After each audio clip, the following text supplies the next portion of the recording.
कि बेटा पढ़ाई बिना संघर्ष के नहीं मिलेगी। हमारे पूर्वजों से पढ़ाई छीनी गई है। आपको सीट पे भी खड़ा किया जाता था बेइज्जती कराने के लिए, तो उसके बारे में थोड़ा बताइए। मैं रो रहा था, मुझे मंदिर में कसम खिलाते हैं कि जा कसम खा के तू नहीं पढ़ेगा। अरे वो जो गांव से आता है, वो जो गांव से लड़का आता है, उससे डर लगता है कि वाह, इस वजह से मेरा टीचर मुझे परेशान कर रहा था। थीसिस के दौरान भी मेरी जो टीचर थी, मेरी जो प्रोफेसर थी, मेरी जो गाइड थी, उसने भी मुझे थीसिस जमा करने से मना किया। जातिवादी मानसिकताओं को भी दिन से समझ गया था कि अब मैं मेडिकल कॉलेज में नौकरी करूंगा, मेडिकल कॉलेज के डॉक्टरों को पढ़ाऊंगा। इस शिक्षा ने मुझे मेरे दरवाजे खोल दिए।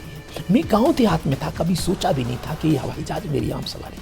कभी कभी एक ही टाइम खा करके अपना जीवन व्यतीत करते थे, घर में दोबारा रोटी मांग नहीं पाते थे। बहन जी को आप बुके गिफ्ट कर रहे हैं, दे रहे हैं, तो कैसे मुलाकात हुई? मैं कासगंज मेरा गृह जनपद है, जिसको काशीराम नगर बहन जी ने बनाया था। मैं कहते हैं कि लल्ला वो पहली बार हवाई जहाज में बैठे ना, तो कुछ याद नहीं रहा। और मैंने कहा मम्मी दोबारा जाने की। सोशल साइंटिस्ट बाबा साहब बाजी ग्रेट एंथ्रोपोलॉजिस्ट, बाबा साहब बाजी ग्रेट जूरिस्ट, बाबा साहब बाजी ग्रेट इकोनॉमिस्ट, बाबा साहब बाजी ग्रेट। लेकर के माता पिता के आशीर्वाद को मन में बैठा करके अंबेडकर वाद को गांव के पगडंडियों से धीरे धीरे चलकर एक अंबेडकरवादी आ पहुंचा मुकाम को। नमस्कार दोस्तों, मैं विजय विद्रोही, आप देख रहे हैं 85 तक। साथियों, मैंने जो मेरे हाथ में यह किताब ली है, इसे जब मैंने पढ़ा तो मुझे बहुत कुछ सीखने को मिला। लेकिन इस किताब में क्या है मैं आपको बता दूं। इस किताब में लखनऊ मेडिकल यूनिवर्सिटी यानी कि KGMU के प्रोफेसर डॉक्टर सुरेश बाबू के जीवन संघर्ष की कहानी नहीं बल्कि हकीकत है। दोस्तों, मैंने इस जीवन संघर्ष की दास्तां को प्रोफेसर डॉक्टर सुरेश बाबू की जुबानी आप लोगों को सुनाना चाह रहा था और खुद भी सुनना चाह रहा था। तो हुआ क्या कि हम आ गए डॉक्टर साहब के आवास पर। तो आइए दिखाता हूं कि क्या कुछ चर्चाएं हुई हैं। अगर वास्तव में आप अपने जीवन में कुछ सीखना चाहते हैं तो आपसे गुजारिश है इस वीडियो को पूरा जरूर देखिएगा। तो आइए चलिए आपको दिखाता हूं।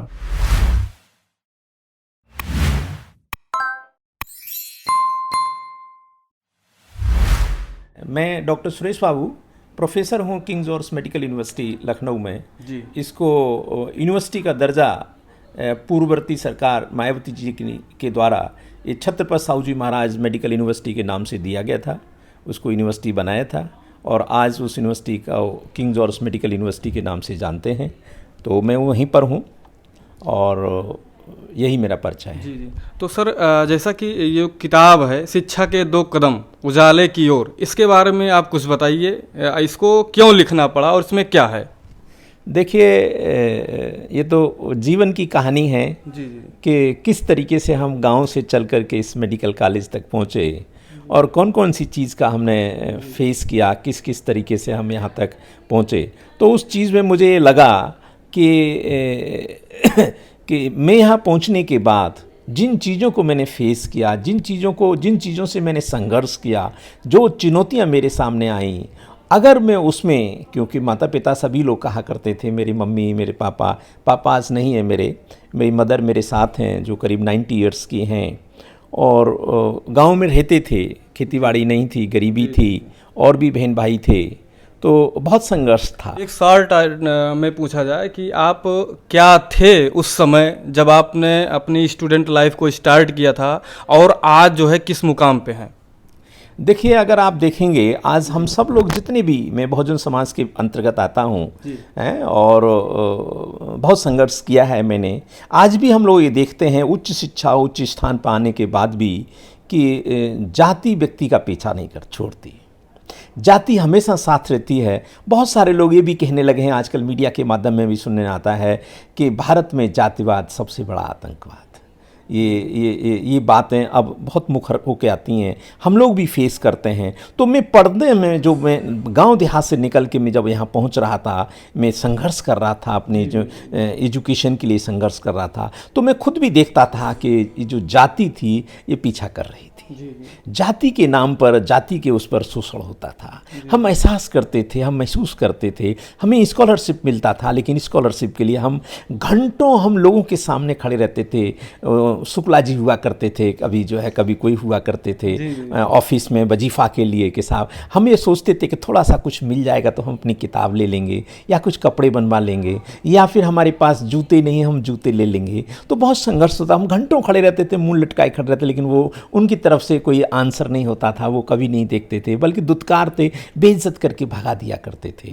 लेकिन बहुत संघर्ष था, बहुत परेशानियाँ थीं, लेकिन उसमें भी हमें सोचते थे कि नहीं, माँ बाप ने ये कहा था कि बेटा पढ़ ले, पढ़ लेगा तो तेरी आंखें खुल जाएंगी, तुझे दुनिया दिखाई देने लगेगी, हैं, तू कुछ इंसान बन जाएगा, तू अच्छा सोचने समझने लगेगा। माँ अक्सर कहा करती थी, मेरी दादी माँ थी, वो भी अक्सर मुझे कहती थी कि बेटा पढ़ाई बिना संघर्ष के नहीं मिलेगी, हमारे पूर्वजों से पढ़ाई छीनी गई है तो बिना संघर्ष के शिक्षा नहीं मिलेगी, तो बेटा जद्दोजहद ज़रूर करते रहना, हम तो चली जाएंगी, मर जाएंगी, हमारी तो उम्र इतनी सारी हो गई है, लेकिन अगर तू पढ़ाई में खड़ा रहा, पढ़ाई के लिए डटा रहा, पढ़ाई के लिए संघर्ष करता रहा, तो बेटा एक दिन तू अपने पिता का नाम रोशन करेगा। सर, स्कूल में क्लास में जो है आपको टीचर ने ना पढ़ने की कसम दिलाई थी और आपको सीट पे भी खड़ा किया जाता था बेइज्जती कराने के लिए, तो उसके बारे में थोड़ा बताइए, वो दृश्य बताइए।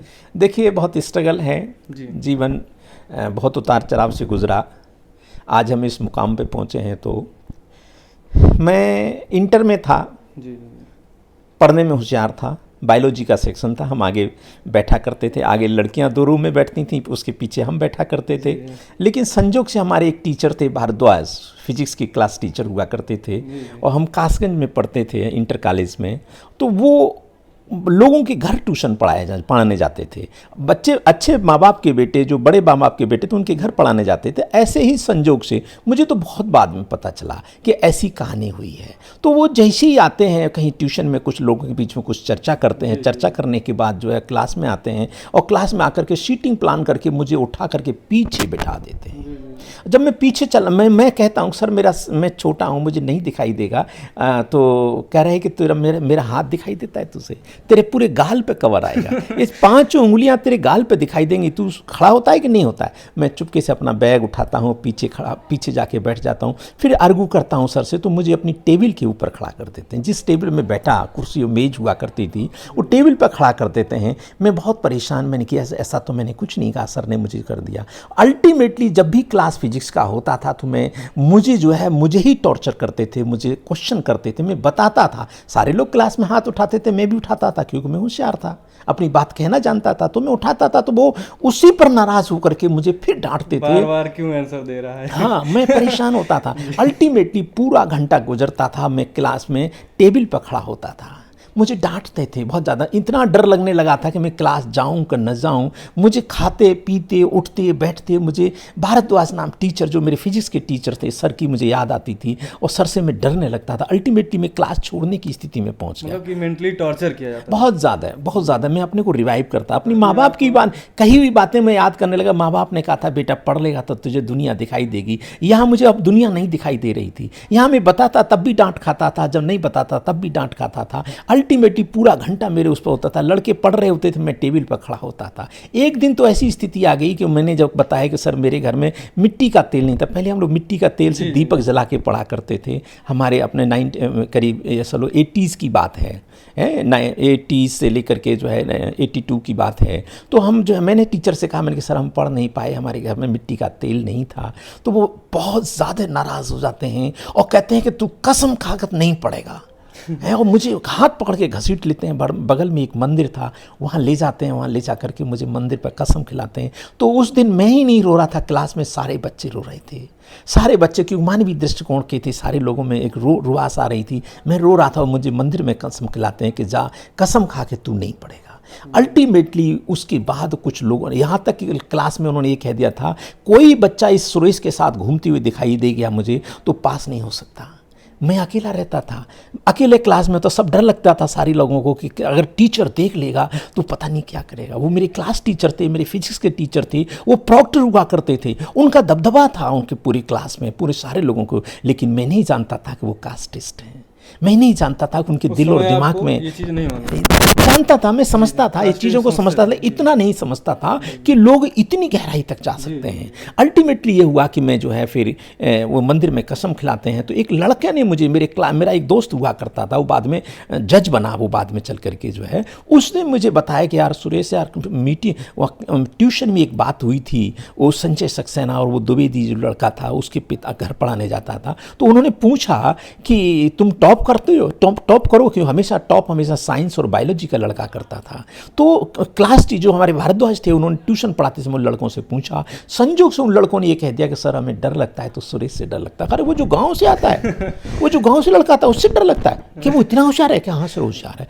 तब मुझे पता चला कि उसने मेरे साथ जो कुकर्म किया, जो मुझे डिस्क्रिमिनेट किया, जो मुझे माल हैंडलिंग किया, जो मुझे मानसिक रूप से सिक बनाया मुझे उसने, वो उसका रीज़न ये था, वो जातिवादी, वो जो अनुसूचित जाति का है कि हाँ। तब मैं समझा, तो मेरे अंदर एक रिवर्स चीज़ समझ में आती है कि अच्छा, इस वजह से मेरा टीचर मुझे परेशान कर रहा था। तो मैंने कहा मैं इंटर में हूँ, मैं अगर लिखूंगा कॉपी पर तो मेरा टीचर मुझे पास करेगा, कॉपियां तो बाहर जाएंगी, ये कैसे फेल कर देगा मुझे, और मैं बताऊंगा तो मुझे क्यों कर देगा? और सारे लोग एक जैसे थोड़ी होते। मेरे अंदर एक पॉजिटिव थॉट डेवलप होता है और मैं पढ़ना शुरू कर देता हूँ, दिन और रात शुरू कर देता हूँ, और अल्टीमेटली मैं फिजिक्स में डिस्टिंक्शन मेरी आती है, मैं टॉप करता हूँ वहाँ पर।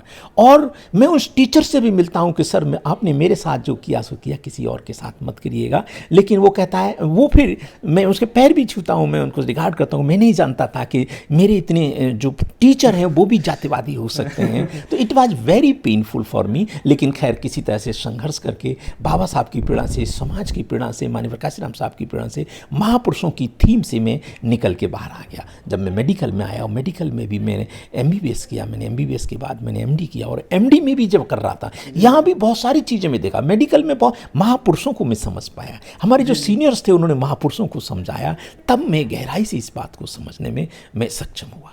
और वहाँ पहुँच करके जब मैं MD कर रहा था, और MD के दौरान भी, मुझे थीसिस के दौरान भी, मेरी जो टीचर्स थी, मेरी जो प्रोफेसर थी, मेरी जो गाइड थी, उसने भी मुझे थीसिस जमा करने से मना किया, साइन करने से मना किया।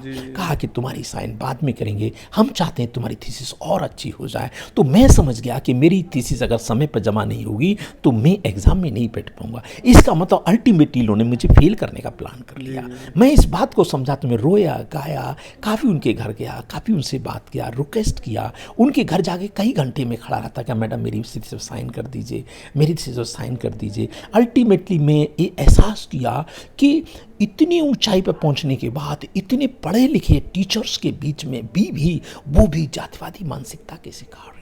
वो भी हम लोगों को, हम सीधे साधे गांव से आए लोगों को हमें सपोर्ट की ज़रूरत थी, हमें और एक्सट्रीम लेवल पर हमें परेशान करते हैं। लेकिन खैर कोई बात नहीं, मैं उसको भी फेस किया और मेरी थीसिस जमा हुई, मैंने MD पास किया, और MD पास करने के बाद मैं फर्स्ट अटैम्प्ट में मैंने MD पास किया। फिर मैंने डिज़ाइन किया कि मैं मेडिकल कॉलेज की नौकरी करूं।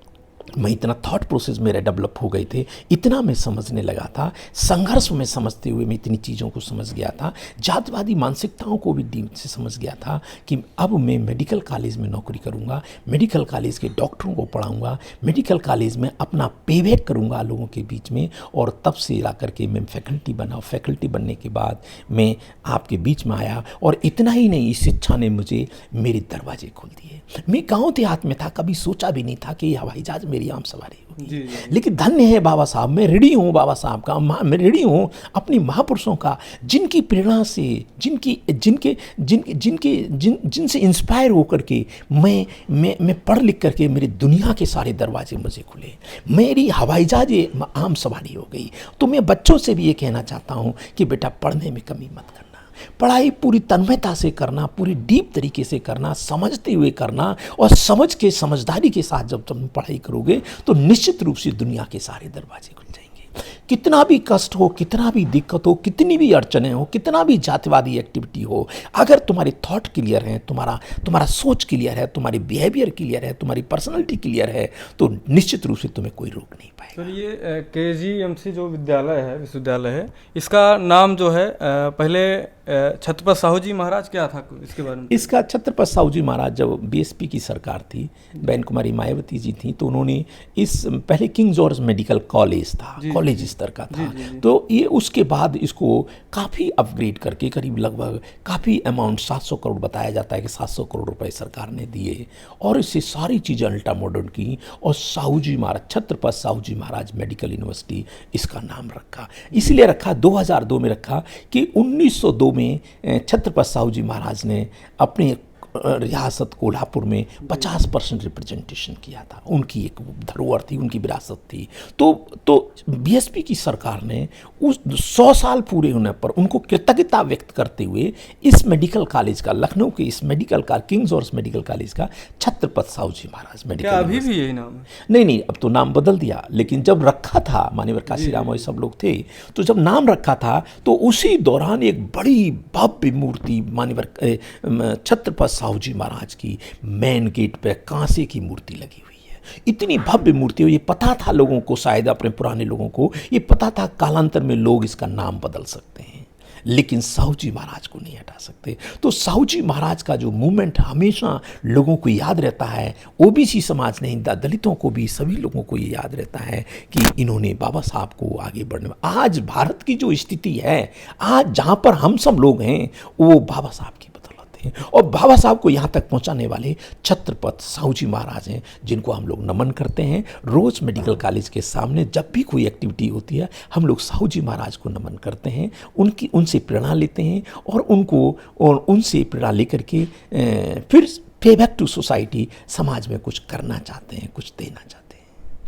जब आप पढ़ाई कर रहे थे और आपकी स्थिति जो है उतनी ठीक ठाक नहीं थी, तो उस समय जो है समाज का क्या योगदान रहा आपके साथ? क्या समाज आपके साथ खड़ा था? किस तरीके से सहयोग करता था या नहीं करता था?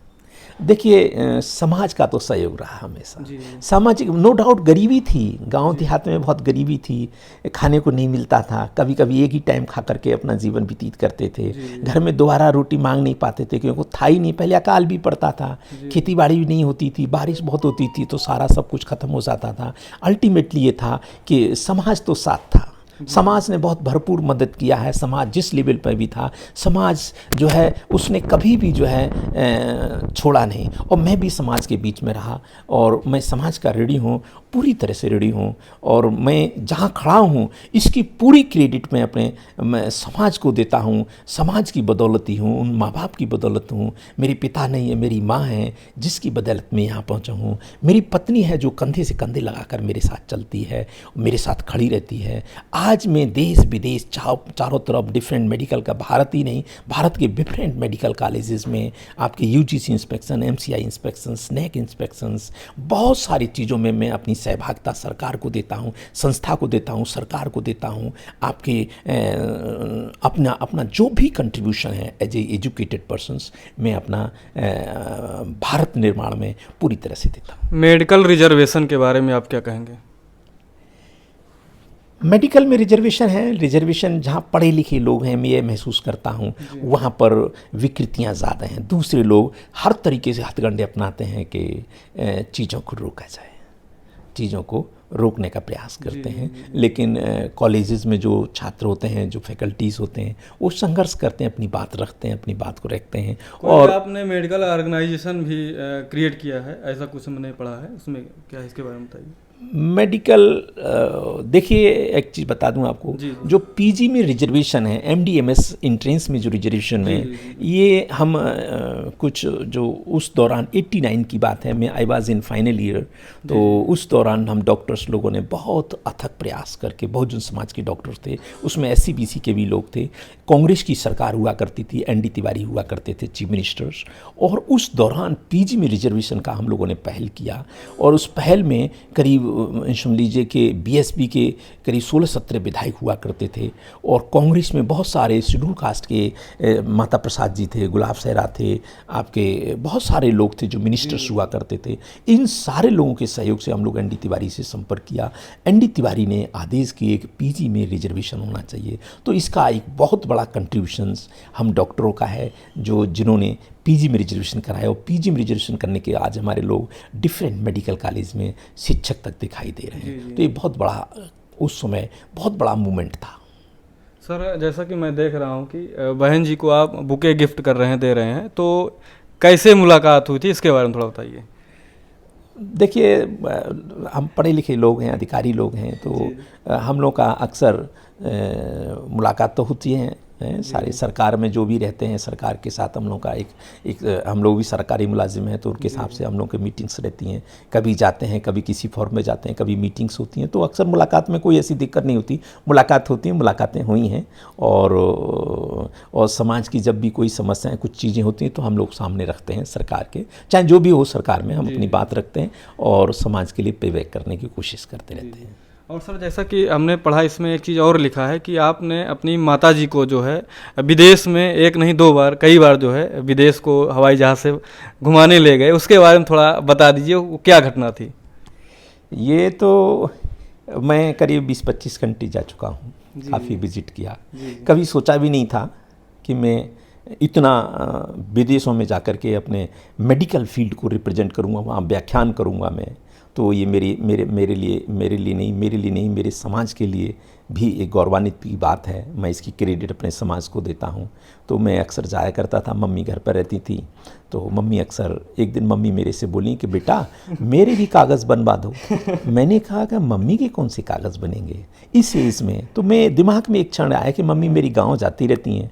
मैं कासगंज, मेरा गृह जनपद है जिसको काशीराम नगर बहन जी ने बनाया था, काशीराम नगर जनपद, मैं वहाँ का निवासी हूँ। मेरा गाँव का नाम तैयबपुर कमालपुर है।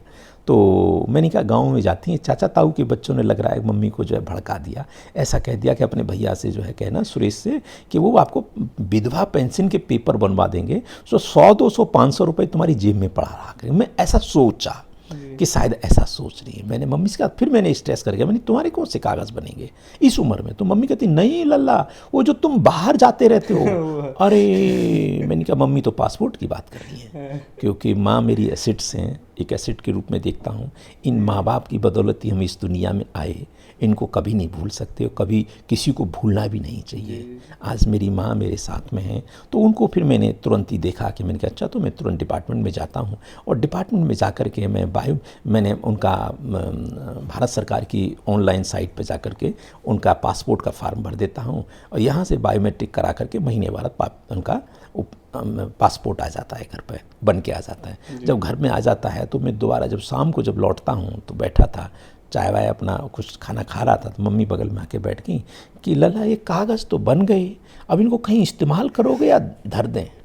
अपनी भाषा में बोल रही। तो मैंने कहा अरे इसका मतलब मम्मी जाने की बात कर रही हैं। तो मैं तुरंत फैमिली के साथ प्रोग्राम बनाया, थाईलैंड 1 हफ्ते के लिए गया, पूरा विजिट करके आया सारी फैमिली के साथ। मम्मी भी अपनी तैयारी के साथ गई, सारा बढ़िया, बहुत अच्छा रहा, काफ़ी घूमी, उनकी एल्बम बना के दी थी। तो गांव में वो एक तरफ रहती थी, गांव एक तरफ रहता था। इतनी सारी स्टोरी उनके पास हो गई, इतने सारे फ़ोटो हो गए, इतने सारी पिक्चर उनके सामने हो गई, खूब बोलती थी, सबको बताती थी कि ऐसी थी वैसी थी, ये देखा वो देखा, सब जो अपने फ़ोटो भी दिखाती थी। तो गाँव के लोग इनके चारों तरफ बैठ जाते थे। अल्टीमेटली 2 साल बाद फिर मम्मी कहती हैं कि लल्ला वो पहली बार हवाई जहाज में बैठे ना तो कुछ याद नहीं रहा। और मैंने कहा मम्मी दोबारा जाने की बात कर रही हैं। मैं तुरंत उनकी भावनाएं समझा और फिर फैमिली के साथ मैंने एक LTC लिया और अंडमान निकोबार गया, समुद्र पूरा देखा, इंडिया को पूरा घुमाया, सारी चीज़ देखा। और इसके बाद फिर मैं मम्मी को जो है लेह लद्दाख भी ले गया। तो ठीक, माँ है मेरी, और माँ के लिए जो भी हो सकता है करेंगे। आज इस दुनिया में उन्हीं की बदौलत हैं। माँ बाप को, सभी को अपने को लेना चाहिए, लेकिन हम ये देखते हैं लोगों में विकृतियाँ हैं तो माँ बाप को भी सम्मान नहीं देते हैं। माँ बाप को जितना रिगार्ड देना चाहिए उतना नहीं देते हैं। लेकिन मैं अपील करता हूँ कि माँ बाप की वजह से हम लोग इस दुनिया में हैं, माँ बाप को कभी नहीं छोड़ना चाहिए। माँ बाप का इतना बड़ा त्याग होता है जिसको हम कभी भुला नहीं सकते। तो हम सारे लोगों को इस बात का याद रखने का। सर, बाबा साहब के जीवन संघर्ष के कौन सी घटना से आप ज़्यादा प्रेरणा लेते हैं, उसके बारे में बताइए। देखिए, बाबा साहब ये कहते हैं, बाबा साहब से किसी ने कहा कि कोई संदेश देना चाहेंगे आप समाज के लिए? तो बाबा साहब कहते हैं मेरा जीवन संघर्ष ही मेरा संदेश है, मेरे जीवन की तरफ झांक लेना वही मेरा संदेश है। ये आपके अम्बेडकर स्मारक में एक कोटेशन भी है, इब्राहिम लिंकन के पैटर्न पे बाबा साहब की स्टैचू लगी, वहाँ पर ये संदेश, ये लिखा हुआ है स्लोगन कि मेरा जीवन संघर्ष ही मेरा संदेश है। तो बाबा साहब के अगर जीवन को पढ़ लेंगे तो आप शांत नहीं बैठेंगे, आप जो है हमेशा विवेक करेंगे। तो बाबा साहब का जो थीम था, बाबा साहब का जो संघर्ष था, बाबा साहब का जो देखने का नज़रिया था, उसने उससे मुझे बहुत सीख मिली है, बहुत सारी चीज़ समझने की मैंने कोशिश किया है और अभी भी मैं समझ रहा हूँ कि बाबा साहब जिस बच्चे को कॉलेज में नहीं बैठने दिया, स्कूल में नहीं बैठने दिया, कल उसका सोच कैसा विकसित होता है कि विश्व में ज्ञान का प्रतीक बनता है। ये छोटी मोटी बात नहीं है, बहुत बड़ी बात है कि बाबा साहब ने शिक्षा को किस ढंग से देखा, पढ़ने को किस ढंग से देखा, चीज़ों को किस तरीके से समझा कि जिस टॉपिक को उन्होंने उठाया उसको अंजाम तक पहुंचा दिया। लोग वहां तक पहुंच नहीं पाए। तो ये देखने में आता है कि बाबा साहब का जो सोच था वो खोजी दिमाग का था। वो बहुत गहराई में जाके चीज़ों को देखते थे और गहराई में जाकर देखने का पर्पज ही उनका कारण था कि वो किसी भी चीज़ को तर्क से झांकते थे, कारण जान करके उस चीज़ के अंदर घुसते थे। जब चीज़ का कारण समझ लेते थे तब उस चीज़ को आगे बढ़ते थे, फिर कारणों के भी कारण को समझते थे। जब कारणों के कारण को समझते थे तो बाबा साहब बहुत गहराई में जाके चीज़ों को देखते थे, बहुत जूम करके चीज़ों को देखते थे। जो देखने का जो नज़रिया था बाबा साहब का बहुत वृहद था। जहाँ लोग पहुँच नहीं पाते बाबा साहब वहाँ पहुँचते थे। तो ब्रेन के सारे सेंटर को एक्सप्लोर करते थे बाबा साहब। बाबा साहब रियली एक बोधिसत्व हैं।